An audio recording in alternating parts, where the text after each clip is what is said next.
अस्सलाम वालेकुम, मैं डॉक्टर साहर फातना हूँ, कंसल्टेंट गायनेकोलॉजिस्ट, लेप्रोस्कोपिक सर्जन और कैंसर सर्जन।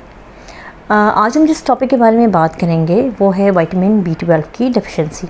आज मैं डिस्कस करूँगी कि वो कौन से सिम्टम हैं जो आपको ये बताएंगे कि आपके अंदर विटामिन B12 की डेफिशिएंसी है कि नहीं, और आप उसको पूरा करके कैसे एक हेल्दी और फिट लाइफ गुजार सकते हैं।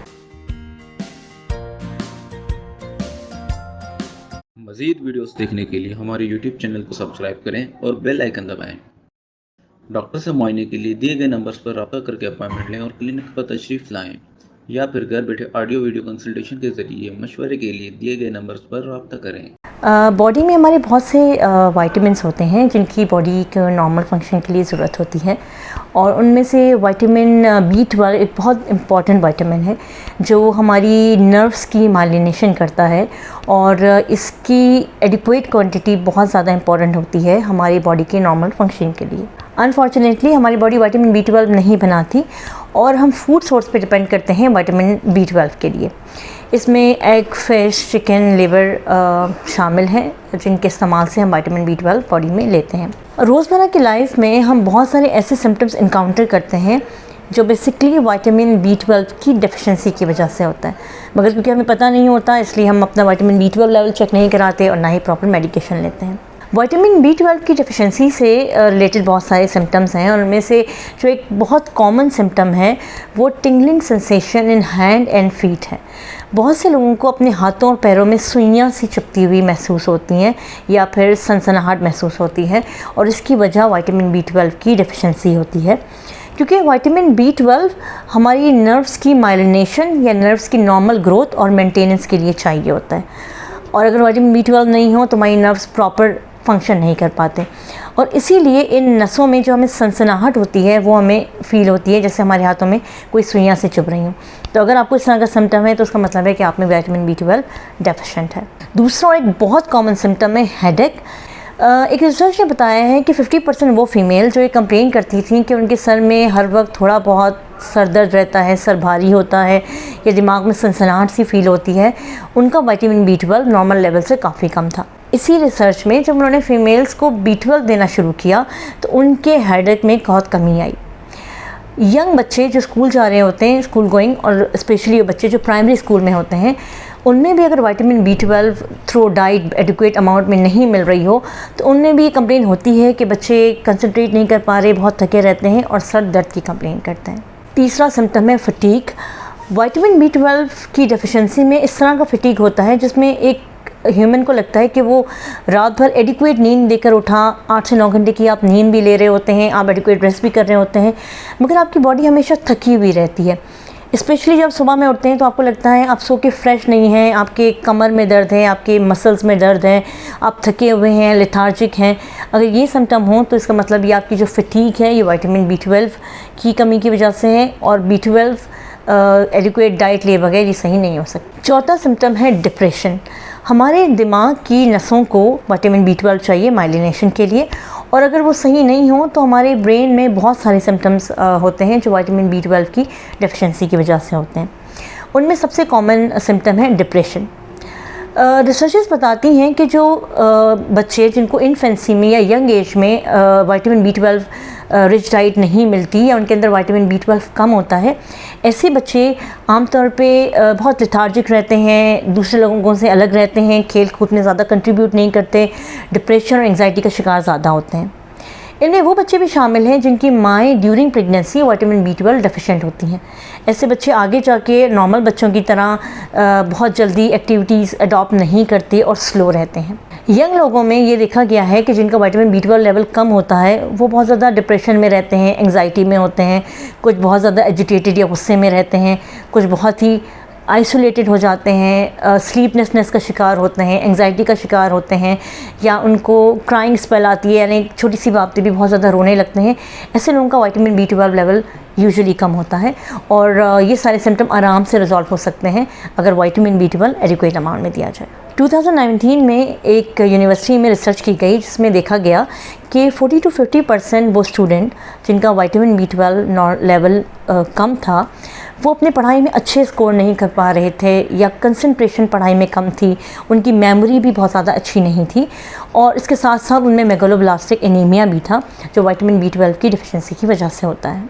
बहुत दफ़ा ऐसा होता है कि हमारी मसल में स्ट्रेंथ कम होती है, हम जिम ज्वाइन करते हैं लेकिन जिम जाके हम सिर्फ फटीग ही होते हैं और अपनी मसल में स्ट्रेंथ नहीं बना पाते। इसकी वजह विटामिन B12 डेफिशिएंसी होती है और ख़ास तौर में ये डिज़ीज़ उन लोगों में ज़्यादा होती है जो वेजिटेरियन होते हैं। अगर आपकी मसल वीकनेस है, आप मॉर्निंग में उठते हैं तो मसल में आपकी स्टिफनेस होती है या आपको लगता है आपकी मसल में अच्छी स्ट्रेंथ नहीं है, तो अपने विटामिन B12 का लेवल चेक कराएं और उसको नॉर्मल करें। विटामिन B12 की डेफिशिएंसी से हमारे दिल के मसल्स कमज़ोर हो जाते हैं। हमारे हार्ट के मसल्स की एक्टिविटी के लिए नर्व सप्लाई का नॉर्मल होना बहुत ज़रूरी है। अगर नर्व सप्लाई बेहतर नहीं होती तो मसल जल्दी एग्जॉस्ट हो जाते हैं। इसलिए आमतौर पे वो लोग जिनमें विटामिन B12 की डेफिशिएंसी होती है उनमें बहुत से कार्डियक इशू होते हैं, जैसे पैल्पिटेशन होना, दिल घबराना, हार्ट बीट का बढ़ जाना जिसको हम टैकीकार्डिया कहते हैं, और इसके अलावा आगे जाके इनमें दूसरे कार्डियक प्रॉब्लम भी हो जाते हैं और ये कार्डियक प्रॉब्लम सिर्फ विटामिन B12 के लेवल को नॉर्मल करके भी मेंटेन हो सकते हैं। तो अगर आपको बहुत अनड्यू पैल्पिटेशन होती हो, टैकीकार्डिया होते हो और आपको कोई वजह इन्वेस्टिगेशन पे नहीं मिल रही है तो अपना विटामिन B12 लेवल कराएं। इसका एक और सिम्टम है पील स्किन, यानी अगर आपकी स्किन पीली है, आपकी आंखें पीली हैं या जॉन्डिस हो रहा हो तो ये भी विटामिन B12 की डेफिशिएंसी से हो सकता है। विटामिन B12 जब बॉडी में नहीं होता तो हमारे जो रेड ब्लड सेल्स हैं वो बड़े साइज़ के बनते हैं जो नॉर्मल साइज़ नहीं होता, और जब ये वेसल्स में से गुजरते हैं तो अपने साइज़ की वजह से टूटने लगते हैं। इनके टूटने से बिलिरुबिन प्रोड्यूस होता है और ये बिलिरुबिन बॉडी में पीलिया या जॉन्डिस करा सकता है। आमतौर पे इस पीलिया या जॉन्डिस के साथ दूसरे बहुत सारे सिम्टम्स नहीं होते, लेकिन ज़्यादातर लिथार्जी होती है, स्किन थोड़ी सी पेल लगती है और आँखों में पीलिया ज़्यादा नज़र आता है। ये सिम्टम्स स्कूल के उन बच्चों में देखे गए हैं जो स्ट्रिक्ट वेजिटेरियन होते हैं या अच्छी डाइट नहीं लेते, और आमतौर पे इसका इलाज बहुत सिंपल है, यानी विटामिन B12 रिच डाइट आप बच्चों को दें, वो खुद ही अपना विटामिन B12 लेवल मेंटेन कर लेगा। B12 की डेफिशिएंसी मूवमेंट प्रॉब्लम करती है, जिससे मैं बार बार कह रही हूँ कि मसल की वीकनेस हो जाती है अगर B12 की डेफिशिएंसी हो। आमतौर पे B12 डेफिशिएंट लोगों में ये कंप्लेन होती है कि जब वो सुबह उठते हैं तो उनकी कमर या उनका पैर बहुत ज़्यादा सख्त हो रहे होते हैं, उनको चलने में मुश्किल होती है और थोड़ी एक्टिविटी करने के बाद उनको लगता है कि उनका मसल या पैर स्पेज़म से बाहर आए हैं। उनको मसल स्पेज़म बहुत ज़्यादा होता है, ड्यूरिंग स्पोर्ट्स भी उनको लगता है कि उनकी बॉडी बहुत जल्दी पट्टे अकड़ जाते हैं। ये सारे सिम्टम्स इसीलिए होते हैं कि हमारे मसल्स को और बॉडी के दूसरे पार्ट को काम करने के लिए विटामिन B12 चाहिए होता है। B12 की डेफिशिएंसी इतनी ख़तरनाक है कि अगर इस लेवल को टाइम पे कंट्रोल ना किया जाए तो आगे जाके ये आपको गेट प्रॉब्लम कर देगा, यानी आपके चलने में आपका पोस्चर चेंज हो जाता है, आपका जिस तरह आप चलते हैं वो चेंज हो जाता है, क्योंकि ये स्लोली आपके नर्व को डैमेज कर रहा होता है।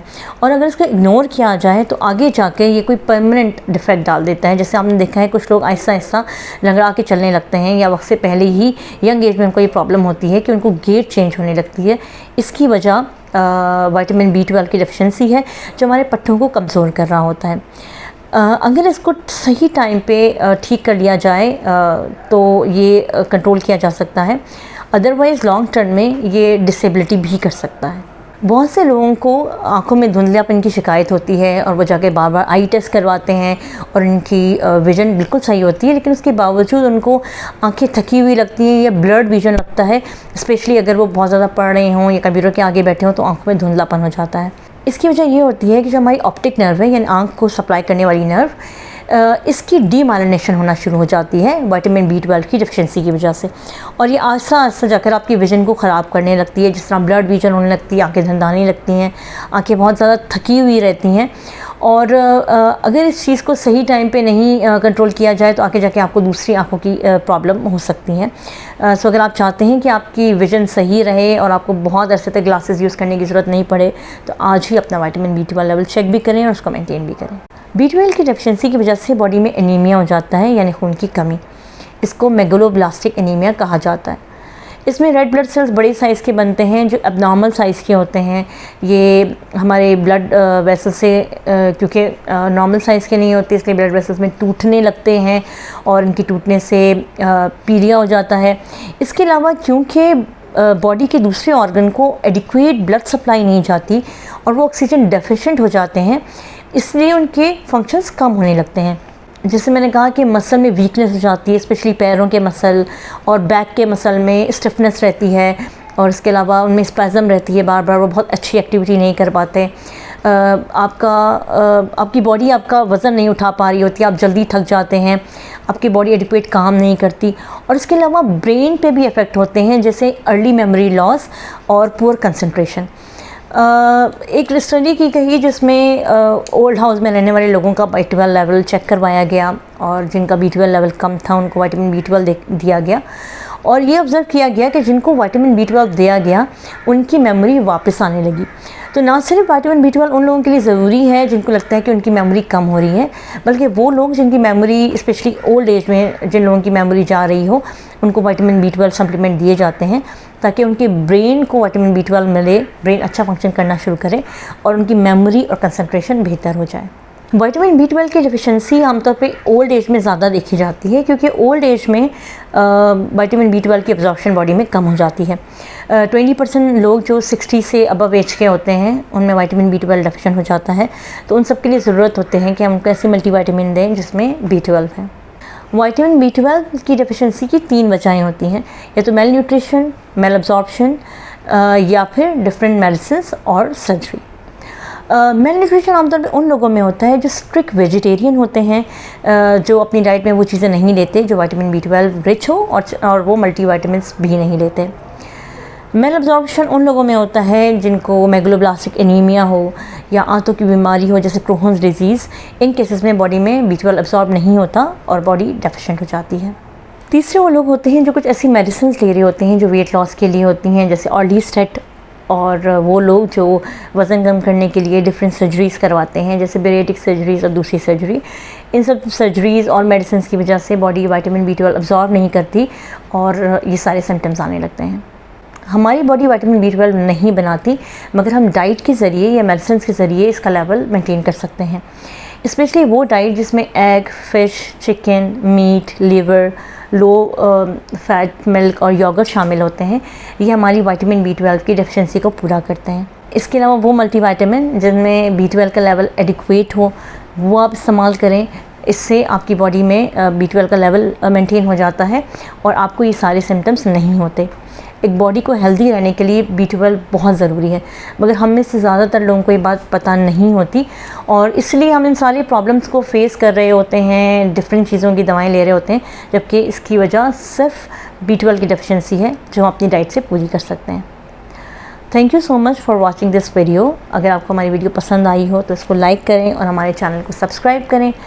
अगर आपको मुझसे कोई मशवरा लेना हो तो मैं कराची में कंसल्टेशन करती हूँ, आप मुझे मेरे हॉस्पिटल में विज़िट कर सकते हैं, या ऑनलाइन वीडियो कंसल्टेशन के ज़रिए दूसरे शहरों से भी आप मुझसे कांटेक्ट कर सकते हैं।